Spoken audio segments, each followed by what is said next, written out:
afternoon, Secular fam, and welcome to the Secular AZ Friday Speaker Series. I have been unplugged for the past week or so, enjoying the weather in the Cool Pines and Flagstaff, where I was at Pride in the Pines, which was quite possibly, well, it's one of my new favorite Pride events. I haven't been able to go, so it was really, really fun. Great events, great vendors, great food, great everything. And now I'm in Oak Creek Canyon in Sedona. The Wi-Fi is a bit spotty, but I still got the same news this morning that everybody else did. So, I've always been an optimist, but these days, with one piece of bad news coming out after another, it's really difficult to maintain that optimism. And the struggle is real. So I feel like I need to soak up some strength from you all. And so if you have any life pro tips that you might have that could help with the daily barrage of bad news, change the audience from hosts and panelists to everyone so that we can get those tips and tricks, because like I said, today's news was not great. But for today, even though the news is bad, the company is good, because we are speaking with Chrissy Stroop, who is one of my absolute favorite free thinkers, atheists, agnostics, I mean, whatever you want to call it exactly, but one of my favorite rationalists on the planet. She is the co-editor of Empty the Pews, Stories of Leaving the Church. She is an evangelical writer and speaker. Her work has appeared in Foreign Policy, The Boston Globe, Playboy, and other outlets. Previously a columnist for Open Democracy, Stroop is a regular contributor to Religion Dispatches and publishes a weekly newsletter at the Bugbear. It's just bugbeardispatch, one word.com. She grew up in Indiana and Colorado Springs, spent a lot of time in a lot of different places in her 20s and 30s, and now she happily resides in the Pacific Northwest with chosen family and a mischievous Pomeranian. You can visit Chrissy's website, subscribe to her Substack called The Bugbear Dispatch, and read her work at the Fly Trap. Our chair on the board is actually based in the Pacific Northwest. So you all should definitely cross paths at one point, because he's also one of my favorite humans. So did I miss anything from your bio, or should we just get on with it? I'd like to add now that I'm a co-founder of Flytrap Media, and we're publishing an intersectional feminist sort of blog news source once a week at this point. It's a worker-owned project. We're really excited about it. So also check out the Flytrap. Can't hear you, Jeannie. I love worker owned things, that's for sure. So that is fantastic. And I'm basically just going to hand it over to you. I will monitor the chat if there are any questions or anything. Now, remind me, do you want the questions to come to come in as they come in, or do you want to kind of wait until the end? Probably wait to the end. And I'm an academic, but I'm going to try to maybe make this a little shorter than my presentations usually are, so we can have more time for a lively discussion, because I think this particular topic might spark a lively discussion. But well, let's see how it goes. Thank you very much, Jeannie, for that warm introduction. And I also am a big fan of you and secular Arizona. You're one of my heroines because you're out there fighting the good fight in a place where it really matters, standing up for justice and separation of church and state. So thank you. Um, and let me go ahead and do a share screen now and see if I can make this work. Okay. So today's talk is about, oops, what happened? What happened? Can everybody see the PowerPoint? Yes, it looks good. Okay, thanks. There's weird things are happening on my computer. Anyway, that's probably better than my background, which is kind of a mess because we are sort of finishing up with the moving process, and it's been a bit chaotic, and I don't know where all my stuff is, so I'm not wearing makeup today, and my apologies to anyone who considers that a lack of professionalism. But I have my talk ready, and I do think we could have a really lively discussion about this issue of the battle that's going on right now in the secular movement between a more inclusive approach and expansive notion of church-state separation that includes advocating for women's rights, racial justice, LGBTQ rights, because the people who oppose all those things, let's be honest, are Christians. And in fact, Pew just published some very interesting data showing that about two-thirds of people who attend church weekly voted for Donald Trump. That's all churchgoers. So, it is mostly white Protestants and mostly white evangelical Protestants, but not exclusively. Um, and so church attendance at this point is one of the biggest indicators of American authoritarianism. Meanwhile, the non-religious, the nuns, NONES, make up, I think it's 39%, around 39, 40% of the Democratic Party, making us the largest demographic defined by religion or lack thereof. The non-religious are the largest quote unquote religious demographic in the Democratic Party, and yet the Democratic Party completely ignores us. And there's one thing that I want to be clear about going ahead into my presentation here is that I strongly believe that secular Americans, and that could be atheists, agnostics, secular humanists, and religious people who believe in the separation of church and state, working together in coalition. That's how I see secularism, as a kind of pluralist thing, though I am an atheist. Um, we deserve a lot more attention than we get in the mainstream media and from major institutions like the Democratic Party. And we are definitely excluded from some of that because of bias and discrimination. And I don't have to tell Arizonans that, stigma against secularism, against atheism is very, very real. And so by talking about how um, atheism, secularism has a reputation problem, which I am going to talk about here, I don't want to discount that or invalidate that in any way. Part of the problem is bias, but part of the problem is image that we cultivate ourselves. And leading national organizations kind of, even the ones that are doing really well and doing much better than they used to, kind of still put their foot in their mouths a lot, or do some things that just drive marginalized people away from movement secularism. And I think we can address that and work to make the movement better. I also want to say right at the outset that I think local organizations like Secular Arizona are doing a much better job of this than the major national organizations, at being inclusive, at building coalitions, working with religious people without being dicks and assholes about it. Um, you know, we don't have to all be doing street epistemology all the time. So, and that's because you have to, because you're there at the school board meetings and in the state legislatures and so forth. And so I want to be clear about that before I introduce my main argument here as well. But here is that argument in a nutshell. Um, Movement atheism and secularism are widely distrusted by marginalized people. Now, I don't have any data about this, so there is a caveat there. I'm not sure that any such data exists. I haven't been able to identify it. But I do encounter anecdotally a lot of people, for example, in the trans community, in the wider LGBTQ community, and other marginalized communities, who are just very wary of anything associated with secularism, which they tend to associate with new atheism. So, like it or not, the face of American secularism, of American atheism, is still very much defined by contrarian old white men who are, bigots. I'm just going to put it out there.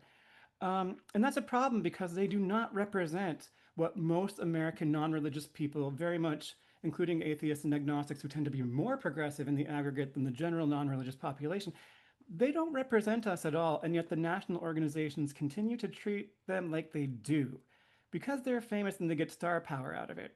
Or so they think. I think it's a wrong-headed approach, and I want to go into why. I also want to just point you to this piece of art on the slide there.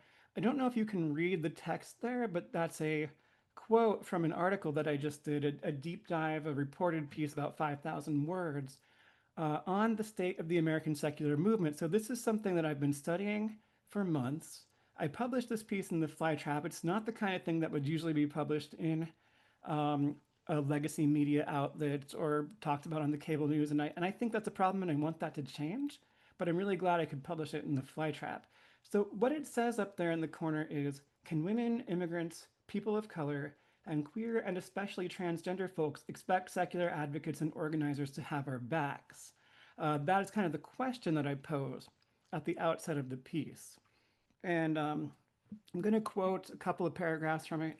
Then I promise I won't just be reading from slides after that. That's not how I do presentations, but I wanted to set this up.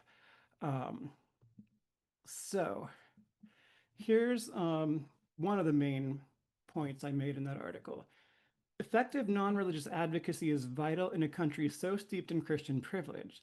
And I want to be clear, national secular institutions, including FFRF, American Atheists, the American Humanist Association, Black Nonbelievers, the Secular Student Alliance, and others do good work, for example, calling out church-state separation violations, often putting a stop to them without the need for litigation, filing amicus briefs and litigating major cases, and educating the public about relevant history, issues, and concerns.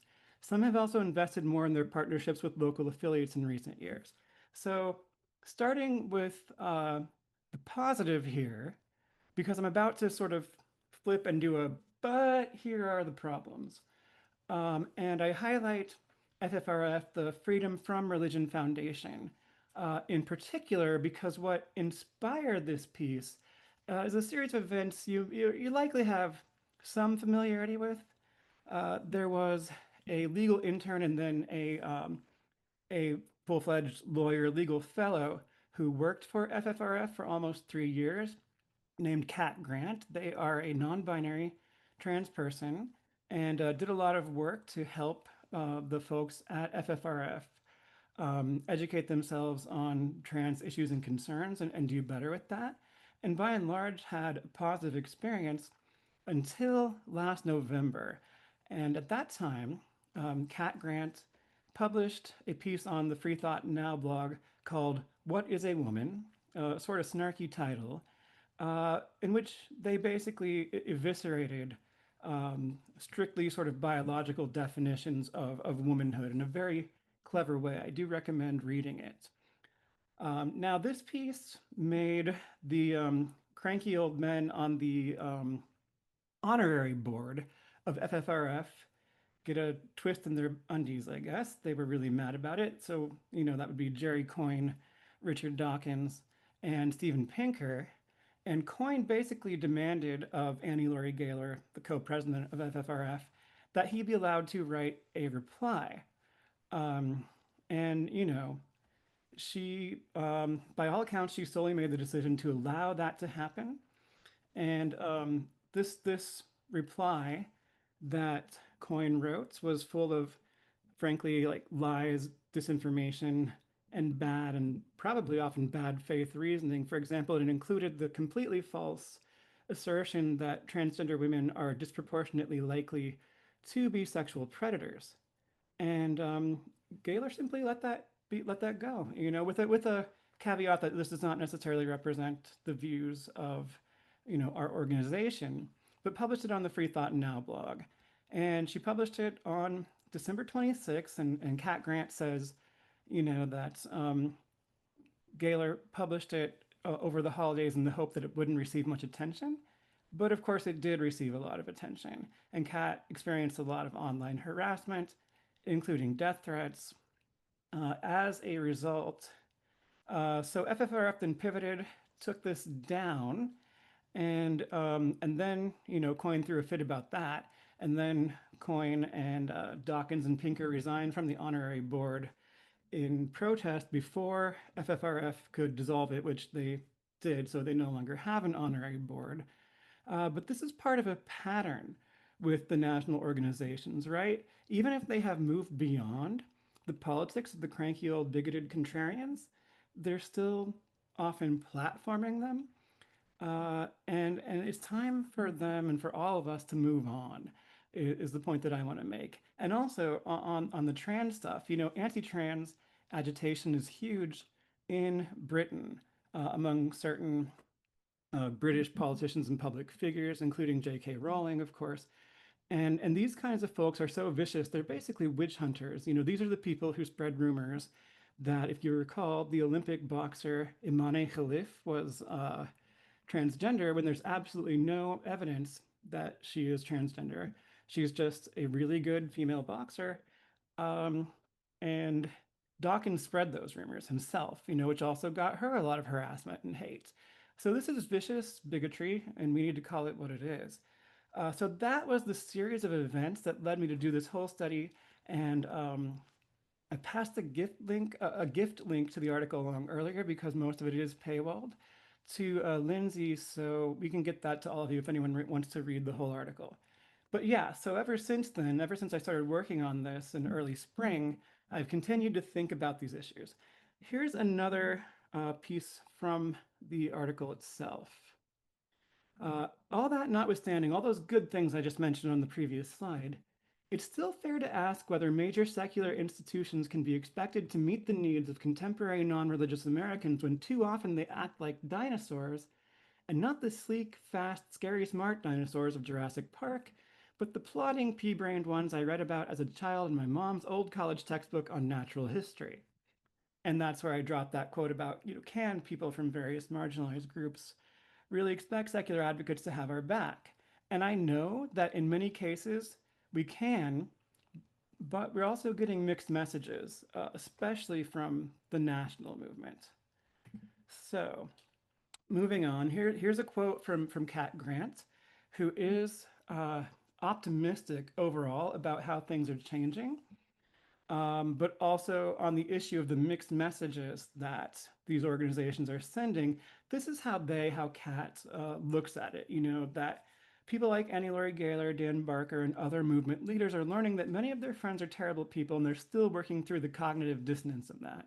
I thought that was a pretty solid assessment. So, and it's a quote from my article, but I decided to include it in this presentation. Moving on from that, I'm going to give you a little bit of an example and also sort of introduce the villain. Because if there is one villain institution at the heart of all this, basically all the national institutions are trying to move away from this model of secularism, except for one, and that one, of course, is CFI, the Center for Inquiry, which merged with the Richard Dawkins Foundation for Reason and Science in 2016. Now, I'm going to show you a clip from an event that took place at SciCon 2019, a discussion between Richard Dawkins and Stephen Fry. And it is really funny that it's two, contrarian old British cranky dudes who are kind of like the face of secularism to Americans, at least sort of if you look at sort of the official high level stuff that people put out. But it's kind of true, and it needs to change. So anyway, let me just show you the kind of stuff that I'm talking about. And I think we've all run across it, not just from such high profile people, but certainly also all over the internet. Sometimes in local atheist or secular groups, you meet someone like this. And we probably all need to, and certainly myself included, need to continue to work on no longer thinking this way or acting with this kind of arrogance or sense that we are superior because we don't believe in God or we're not religious. So anyway, I'm going to now get out of this screen. I think I have to stop sharing that one to show you the YouTube clip. And oh, this is a doozy. You've said, Stephen, that the catastrophe of Trump and Brexit is less a triumph of the right as a failure of the left. Yes. Do you recognize the phrase regressive left, which I think was coined by Majid Nawaz? Yes, I've come across it. Yes. Yeah. Do you have a view on that? I am. There's a part of me that just wants to be mischievous and say, look, this Grand Canyon close to where we are now, this Grand Canyon's opened up in America and really across the world, and certainly the developed world, the chattering world, if you like. And it's getting wider every day, and therefore people on each side of the divide, they have to shout louder and gesticulate more horribly to be heard by the other side, and they're not being heard by the other side, and they're just making noises and screaming and hating each other deeply and thinking the other vile and destructive and inhuman. And I like to think of myself and right-thinking people as cowering in the ravine at the bottom, unsure what to do. Because on the one hand, you have a nativist alt-right bringing up all kinds of nasty and unacceptable and horrifying racist thoughts and divisions, but also you have a preposterous illiberal liberal left shouting out this jargonistic nonsense from the universities. If I have to hear about the patriarchy and cisgendered white privilege, blah, blah, blah, blah, again, my heart has always been with the left, and that makes it all the more difficult for me to think that I just cannot. And this is at the heart of, I think, when we talk about being English, we talk about Shakespeare and J.K. Rowling and Isaac Newton and everything. The one thing they all have in common is empiricism. It's not about knowing anything. It's not about having a point of view which is your strict view of things. It's about finding out, experimenting, trying things out, and seeing what works. And I think the left has a terrible problem in rhetoric and expresses itself in a way that is precisely, it seems, designed to alienate even soft right people, even ordinary Republicans who are maddened by what they see as the nonsense of political correctness. Most left people are not, prey to it. But unfortunately, the mouthpieces on either side are so loud, and you're supposed to take a stand. I'm supposed to be on one side or the other. Well, I just repudiate that. I won't be on either side. Neither means anything to me. And so we have to... I was thinking a lot about my friend Christopher Hitchens. So yeah, I think that's enough of that. Let me go back to the slides here. And my very first thought here is like, how nice for you, white men, to be discussing the privilege of everybody else, and then just meet like, oh, the patriarchy, oh, cisgendered this, just Yeah. Yeah, wait, oh, I'm so sorry for you, Stephen Fry. I mean, that stuff cracks me up every time, especially the stuff about, oh, Shakespeare and J.K. Rowling are empiricists.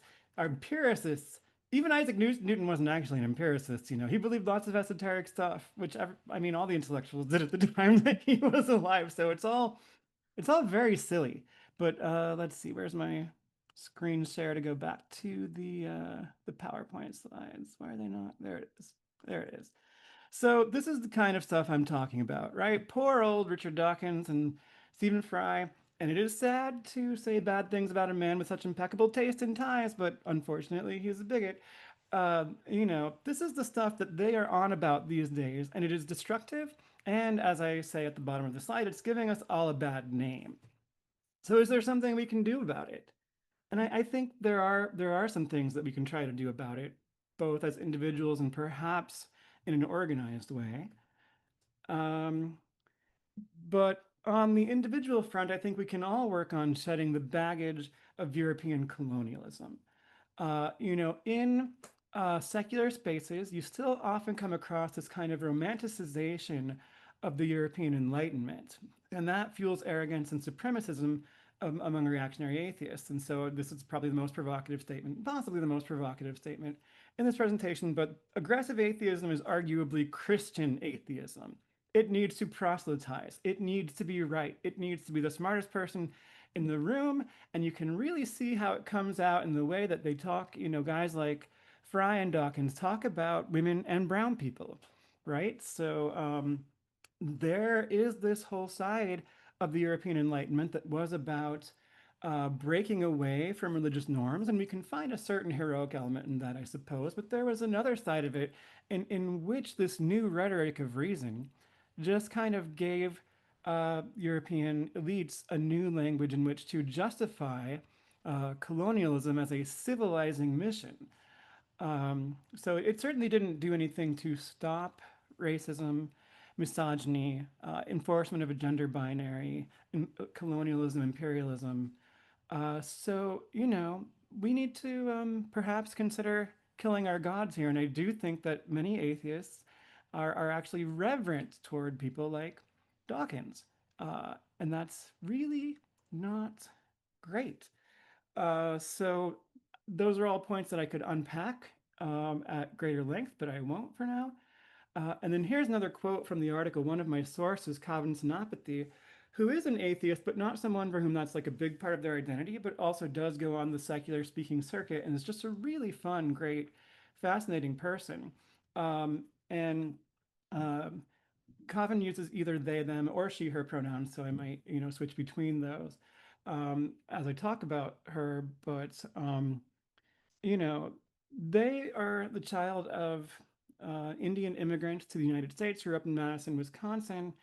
And this is what Calvin told me when we were talking about this is like, and I want to stop here and say, you know, many people who sort of came to reject religion or who felt some vindication by reading, say, Hitchens and Dawkins's old books, no, I can't take that nostalgia away from anyone, and I wouldn't want to. But I think we also just need to,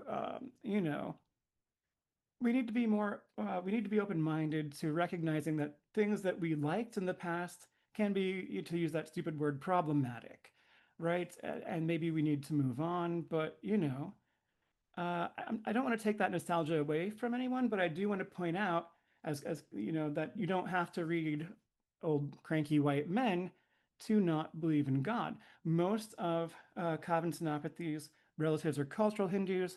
Some are open atheists, and there are a few true Hindu believers. But I just thought this thing that she said was really great, just really pithy.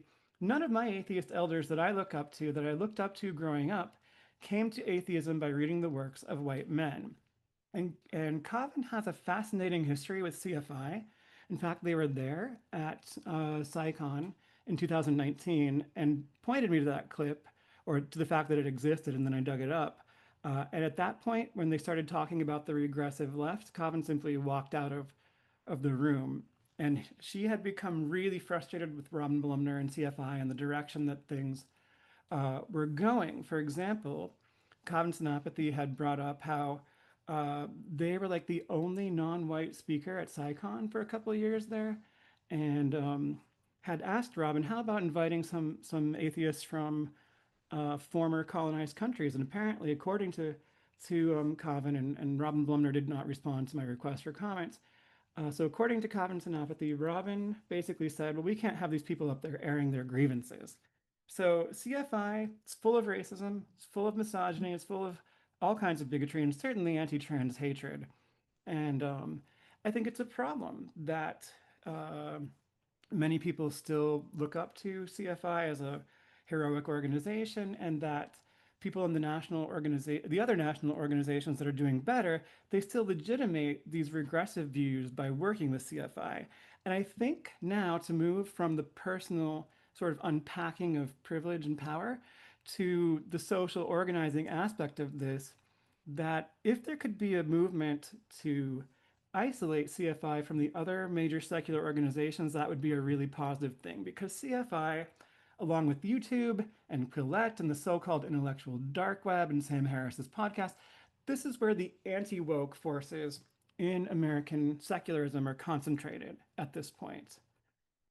So, what can we do about that? When organizations like FFRF and American Atheists continue to work with CFI, that sends mixed messages. If they really care about trans rights, why do they continue to legitimate the people who don't? I think it's a fair question to ask.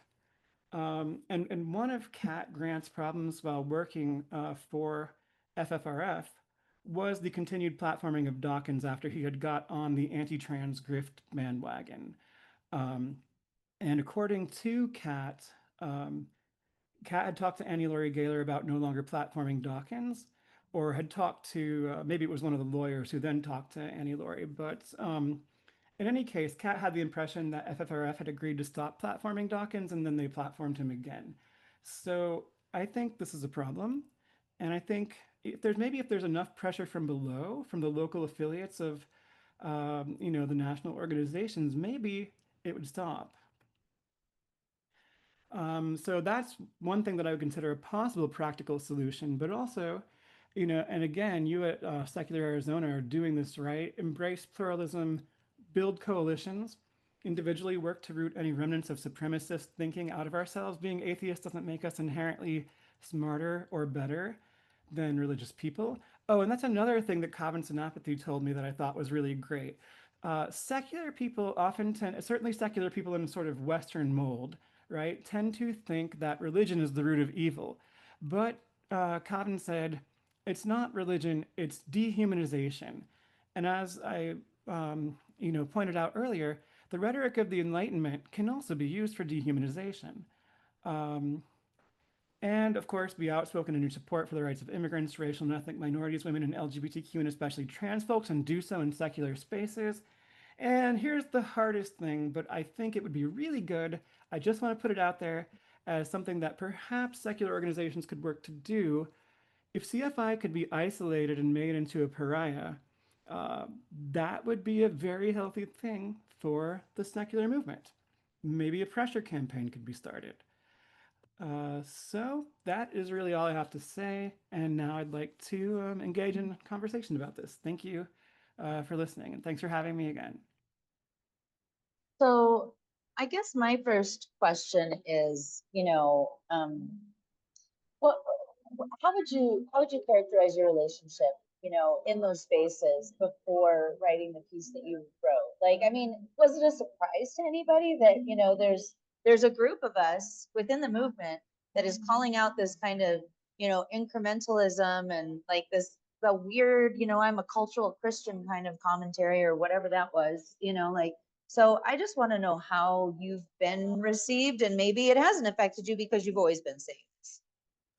Um, yeah, I mean, since this piece didn't necessarily get as much feedback as I thought that it might, partly I think that's because it's paywalled. I've passed around gift links to try to get it more widespread.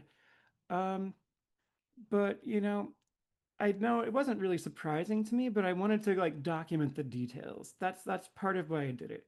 I mean, and I already knew that this battle for quote unquote the soul of American secularism was underway, and that CFI was the most progressive organization. But I wanted to talk to people from both national organizations and local organizations, and get a sense of what was going on the whole. And while the generalities that I spoke in here are true, that overall the local organizations are doing better. I mean, I did talk to, say, one local organizer who uh, did tell me, fully knowing I'm a trans person, that, well, but I wish people would just stop arguing about this. I try not to get involved in those controversies. But of course, there are still some issues with the science that are unresolved, and that was annoying. And totally, volunteered because I didn't ask about it because I just assumed that this guy was on our side. But again, mostly at the local organizations, people are doing great stuff. People are doing some great stuff at the national organizations, but because they kind of set the image of the movement to the rest of the country and they send mixed messages, that's a serious problem. It wasn't really about finding surprises as it was to finding some interesting details and documenting things, because I do think that this is important history that's being played out right now, and also that these things should be reported on and covered, and the mainstream media is not going to do it. So I did. So, okay, can you speak a little bit about just, we started to talk about it when you first came on here, and the decision. I know you're not in Sarah McBride's brain or anything like that, but can you just provide comment? Like, what are your thoughts about this? Congresswoman Sarah McBride, like having a conversation about incrementalism with the New York Times, who have really been notoriously bad about their coverage of trans folks and really elevating this anti-trans rhetoric. So, I mean, I just I love to hear your thoughts about that. I blame a lot of the current, situation, current status of trans people in America on the New York Times. I mean, they've just been awful in every way. And I was so excited when Sarah McBride got elected to Congress because it was such a milestone. But then she immediately capitulated to, Mike Johnson's demands to not use the women's bathroom. And every step of the way, she's just betrayed her own community, and it's very sad. I mean, I don't have a lot else to say about that. It's just, it is indicative of a wider problem in the Democratic Party, which is that just as in many cases, the people who are sort of defining the national face of atheism don't represent actual secular Americans on the ground. They don't look like us, or have all the same concerns. Um, she doesn't seem to really represent the trans community, and I thought she would. So, Yeah, I mean, I'll take a Zoe Zephyr any day of the week. Oh, 100%.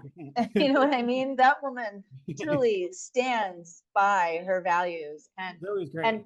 and I think also the way that I think I don't know if it was last legislative session, the one before that, but how she, even used how she was being discriminated, and very smartly, in my opinion, just blasting it out in the world. Like, here I am relegated. They will not let me in the chamber. And here I am with my laptop trying to do my job that the people elected me to do. Very effective use of social media. Who's also very good at that is Alexandria Ocasio-Cortez, of course. And, I think progressives leveraging social media to the extent that they can like that is a great thing. And standing up for their values. I mean, most of the Democratic leadership is not willing to fight. Most of the Democratic leadership has always tried to be centrist and appeal to Republicans, and it is a failing strategy. Yeah, no, I mean, and this whole our board chair Ian, who's here today, he has a lot of opinions when it comes to the idea of further marginalizing our most marginalized communities, and he is not afraid to say it, and I'm really grateful for his voice, because we need a lot more tall cisgender white dudes to do stuff like that, and Ian's just about the best out there. No offense to all the rest of the white dudes. Sorry. We really do. All right, here's a question coming from Steve. He says, how is this different? I think he means, how is this different from the recurring phenomenon in organizations to enforce purity, criticizing, undermining, or even working to dismantle their organizations when one perceives them failing to adhere strictly enough to a set of ideas and principles? Is this perfectionism and fear of impurity? That's a really interesting question. And I mean, I do think that certain kinds of often older white men who have not unpacked their privilege do see being an atheist is kind of only about a few things. It's about having gentlemanly debates and being smarter than everyone else, and talking simply about why believing in God is stupid and how evolution is interesting and real and great, and bashing religious people, maybe doing street epistemology. It's about winning arguments. It's about social dominance. And I do think that they feel that they're losing that. And so, in a certain sense, while they would all say they're against identity politics, they are being purists, and they're doing their own identity politics. The thing is that when you start to unpack privilege and power, you realize that the people who are always railing against identity politics are the most effective people at identity politics of all, because they are already seen as the social default. So when they make these kinds of arguments, well, they're not doing identity politics. They're just arguing for something reasonable, you know? Nick Fish, when I talked to him for my article, said something interesting. And I do know that American atheists, I mean, under his leadership, they have grown by leaps and bounds in terms of doing solid advocacy for LGBTQ rights and so forth. And we're arguing that, for example, trans rights, women's rights, they should be understood as a part of secular advocacy as a church-state separation issue, pushing that expansive definition, and I appreciate it. And Nick is an interesting guy in as much as he's kind of both an idealist and a pragmatist. I mean, he did affirm that he would still work with CFI on something where they had common ground. But he also said, we're about policy. We're not a debate club. And that was his response to FFRF publishing Jerry Coyne's, just bigoted screed. An American atheist would never do that. And he's like, what is atheism about? We're about policy here. We're trying to push good policies. We're not here to, atheists, he said, are not going to stage debates about abortion bans. Why should we be staging debates about trans rights? But to a certain person, it is about, dunking on people, owning people, feeling superior, being smug, wearing purple ties. And I really did like the purple tie, like the purple tie with little flowers on it, Stephen Fry's tie from that clip. That's hilarious.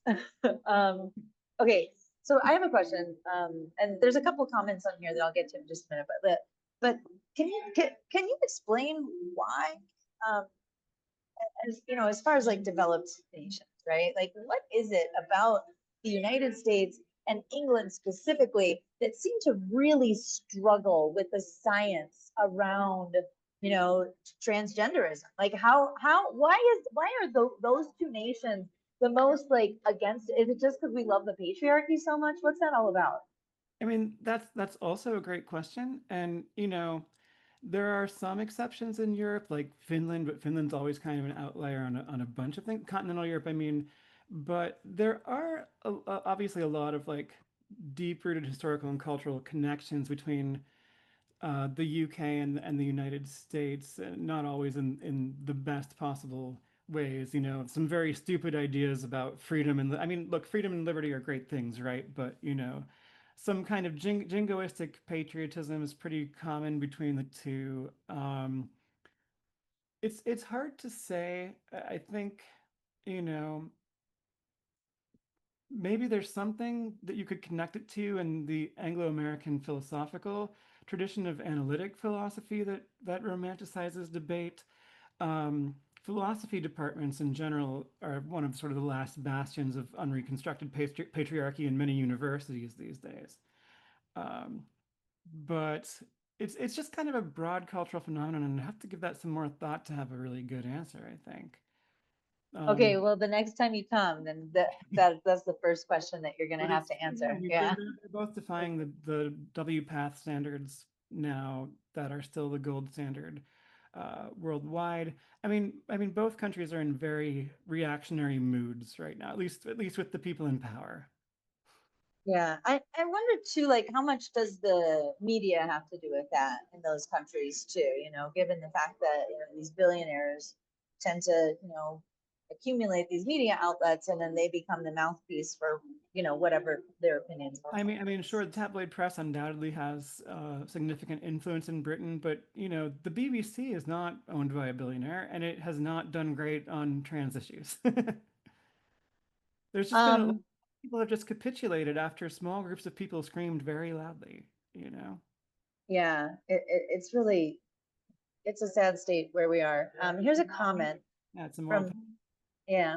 Howard saying atheism and secularism, in a sense, are victims of our own success. Just as there are liberal and reactionary factions within different religions, we shouldn't be surprised or shocked that there are liberal and reactionary factions within the broader secular movement. Okay. Let's see. Here's another comment from Andy. I guess I'm a troglodyte. Of course, some on the left go overboard on political correctness. If you celebrate Christmas, you are a cultural Christian. Being hostile to the first trans member of Congress is how to lose. Oh, okay. I mean, I'm not. I I mean, disagree. I mean, and I'm. I mean, like, I don't understand. I don't understand that strategy. Again, like separate but equal. Yeah, oh, no, Nancy Mace feels offended that I'm, going to use the restroom. I'm not hostile to Sarah McBride. I'm just offended by her and speaking my opinion. How is that different than you speaking your opinion, sir? I mean, that's a fair point. Yeah. I'm not her constituent. I'm not calling her office. I'm not threatening her. This is not hostility. This is me having views. Yeah. And here's a comment. Again, this one's from our chair, Ian. He says, oops, sorry, it's so like wonky to try to read these comments sometimes because they scroll weird. Just started the Albany Wolf Pack for Working Families Party up here in Oregon because we have fusion voting and we're on the ballot line here, but can co-endorse so that we're never playing the role of spoiler in a race. It's the future, I think, if we can figure out how to have nice things again. Based on what just happened in New York, I have more optimism than usual about those kinds of possibilities. And being here in the Pacific Northwest, perhaps it'd be good to chat with you about that sometime. So feel free to send me an email. Oh yeah, for sure. You and Ian would really get along. Stephanie, it says, preach. I am a practicing Christian. This is, by the way, one of our like demographics that's actually growing. People identify who are you, like, where do you fall on the spirituality spectrum? We have a lot of people who, adhere to some kind of like religion but also really like the separation of church and state. Mhm. Stephanie says, I'm a practicing Christian and I see secularism as a voice for abundance and equity instead of the scarcity energy that Christo-fascist patriot. Oh my God, it's so true. Yes, like this, That makes like my day. yeah, I wrote a Substack a while back about how, like, you know, individualistic culture in the United States is a huge part of the reason why we are here right now, because individuals felt inconvenienced during COVID to maybe consider their immunocompromised neighbors and you know, just fellow citizens, and like that is the end all be all, and I have a real problem with that. Yeah, I mean, I've been a huge advocate of pluralism for many years now. It's been something that I've been thinking about and writing about for, let's see, almost a decade. I mean, writing about it for almost a decade at this point. So, yeah, I think pluralism is the way to go. And I didn't mention it when I was giving the presentation because it's maybe a bit of an extraneous detail, and I did want us to have a discussion like this, and so I wanted to keep it short. But Cat Grant is actually Catholic. Um, and Cat Grant grew up in Indiana like I did, but I grew up in a north suburb of Indianapolis, and there the anti-Catholic sentiment was still pretty strong. It's still a pretty evangelical place, but Cat Grant grew up in a small town going to a Catholic school that was sometimes protested by the KKK. Got called a rosary rat and that sort of thing. So obviously more extreme. And they left the faith for a while, but then came back around to it. And now Kat says, it's, mostly culture, but still some kind of faith. They don't really go to church. They call themselves a disorganized Catholic.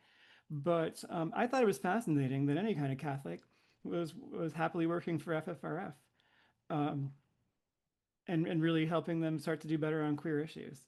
No, I mean, you know, just like we need intersectionality when it comes to, you know, gender identity and sexual orientation and sex and gender and you know, ethnicity and all that stuff. We should have some, you know, intersectionality when it comes to our friends and our supporters that are people of faith. And I want to Absolutely. say that, one thing that we need to talk a lot more about, besides how do we live and take care of one another in a pluralist society, that is related, is we need to talk about Christian privilege. But one of the things about taking an intersectional look at Christianity and its power and privilege in this country is you have to realize that Christian privilege is not distributed evenly, right? The people who benefit from it most are white Christians, Mhm. and specifically white Protestants. And now that may be changing, but there's still a lot of anti-Catholic discrimination in the DNA of this country. And so that's why, being from Indiana myself and growing up evangelical, I can really sympathize with Cat Grant's position. And I mean, anyone who shares my values, I'm not going to challenge them on their religious views anyway, because I think it's pointless and kind of silly. But I can definitely understand why you'd hold on to a Catholic identity growing up like that.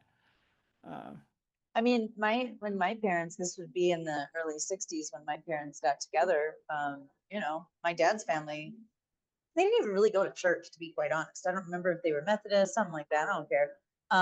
But they, you know, didn't really go. But the fact that my mother was Irish Catholic was scandalous, you know, and that the foundation of their marriage was not great because, like, also when my dad like found out that my mom voted for Kennedy, he just about lost his mind. Um, oh no. and it's hilarious now because now my dad is like, you know, a liberal and my mom is a Trumper. So whatever. There's another comment here. This one's from Imran, and they say there's some good papers about the pursuit of objectivity in the sciences to justify oppression, especially during the colonial era. Oh my gosh, yes, there's so much justification right now. It's bananas. Did you want to comment on that, Chrissy? I think I've probably already said just about everything that I have to say on this issue, but certainly, science itself, while the scientific method in theory practices value neutrality, you're just gathering empirical data. As human beings with fallible reasoning, that's never entirely true, right? And so you look to the science of the past, and there people were doing research on with calipers on skull sizes of different races, and we now recognize that that was bunk and junk science, but it was science in the 19th century, and it was used to justify imperialism. So we do have to be careful with making sure that we're actually practicing critical thinking, even with respect to things that are calling themselves science, because sometimes they're not. So since we haven't really talked about the decisions that came down today,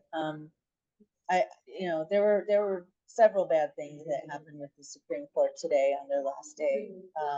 But what are your thoughts about generally speaking, the issues happening within the courts, within this administration, and the bought and paid for, Supreme Court that we're dealing with? Right. I consider the Supreme Court illegitimate, and I think history will recognize it as such, but it's doing a lot of damage. And, you know, parents being able to opt their kids out of anything they want in public schools is just one more step toward Christianizing those schools, like a lot of, state legislatures have passed laws requiring "In God We Trust" or the Ten Commandments to be posted in the schools, or Bibles to be in every classroom in Oklahoma. I think they're those stupid Trump Lee Greenwood "God Bless the USA" Bibles. Um, it's another step in that direction, but now as federal policy. And it's funny because, you know, um, conservatives, Republicans have traditionally wanted to take less control over education at the federal level. They don't want federal standards. And I guess you could say this is in some ways consistent with that, but it's also forcing a particular kind of standard uh, on the states. So I also think it's kind of contradictory. And I mean, what it ultimately does is just give more control to right-wing Christians mostly, and other people too in theory. But those are the people who are going to take it. And if they're not homeschooling their kids already in order to radicalize them, and then this is going to give them the ability to isolate them from other kids with respect to biology class and that sort of thing. Sex ed, although most sex ed in American public schools is actually abstinence only sex education in disguise, using secular rhetoric to promote stuff that's actually based in religion.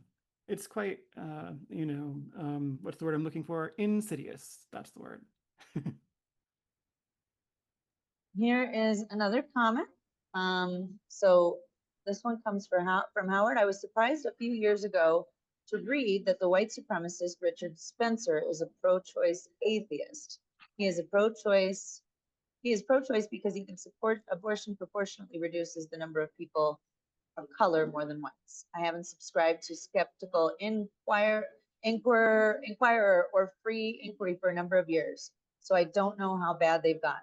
But I would be apprehensive about isolating CFI as a whole when they are good on certain issues like church-state separation and against quackery, etc. We can't avoid controversy. I've said that secularism should embrace universal health care as a human right, but that might offend some who distrust government-run programs. So we can't divide ourselves and form a circular firing squad short of embracing a Richard Spencer. I think he should be the dividing line, not CFI or even Dawkins. Well, Criticize again, Dawkins. Okay, yeah, I go just ahead. I strongly disagree.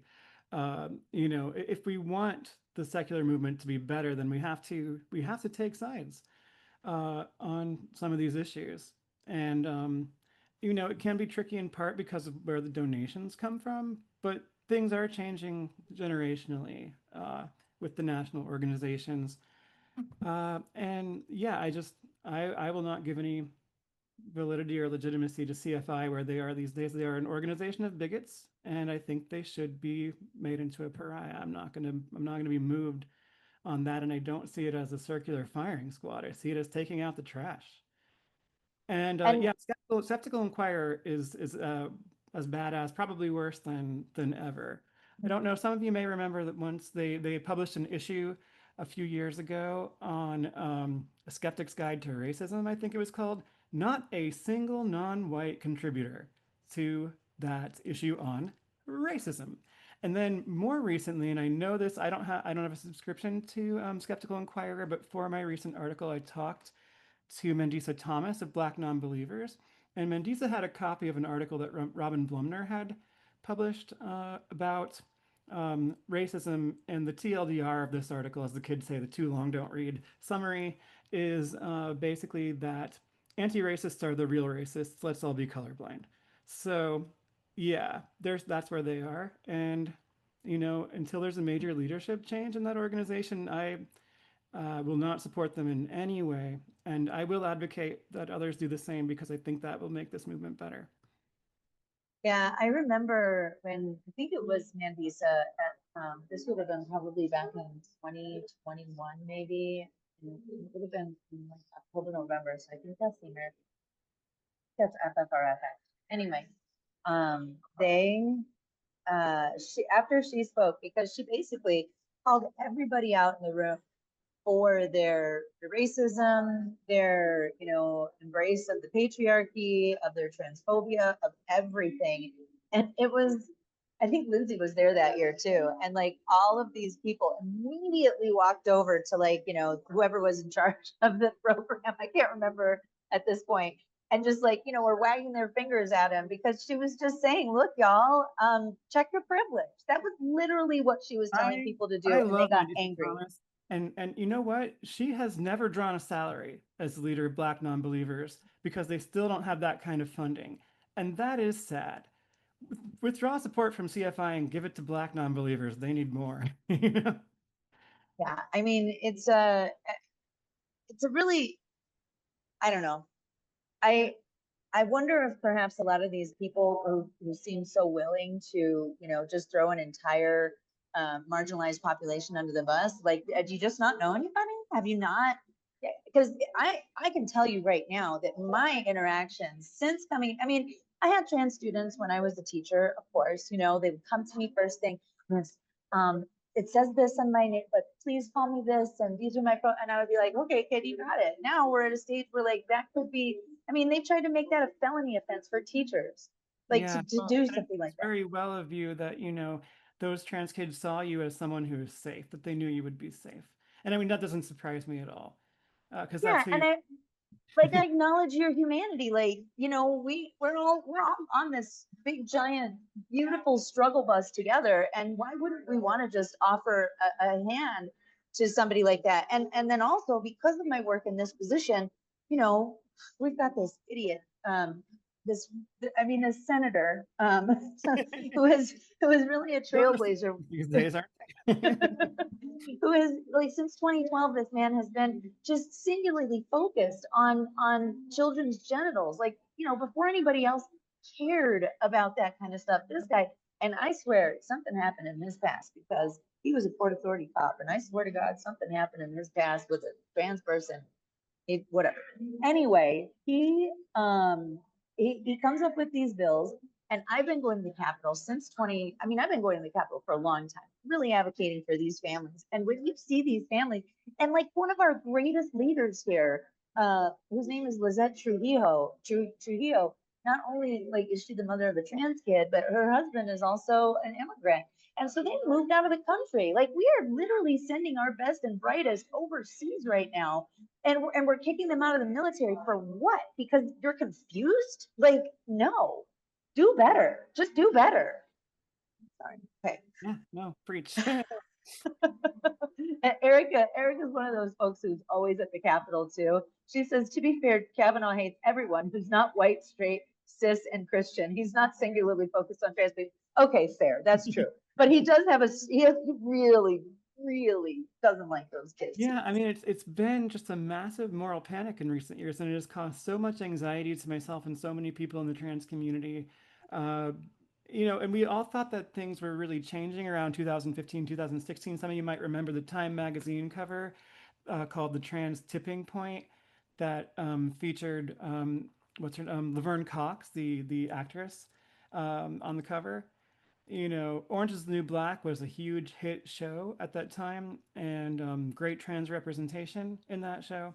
And, you know, there's just been massive right wing backlash ever since, and it has been very effective.